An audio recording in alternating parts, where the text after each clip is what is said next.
Tragedie ambientali sono una risposta della natura a noi che maltrattiamo il pianeta.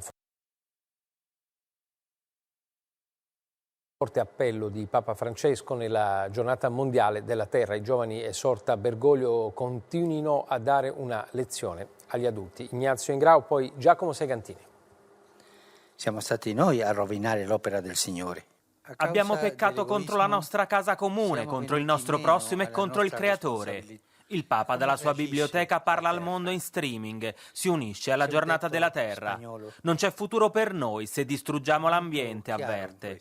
Come la tragica pandemia di coronavirus ci sta dimostrando, soltanto insieme possiamo vincere le sfide globali. 5 anni fa l'enciclica Laudato Si e Francesco continua a dare l'allarme per la Terra. L'abbiamo inquinata, l'abbiamo depredata, mettendo in pericolo la nostra stessa vita. Le grandi tragedie naturali sono una risposta ai maltrattamenti del pianeta, dice Bergoglio, e cita un proverbio spagnolo: Dio perdona sempre, l'uomo qualche volta.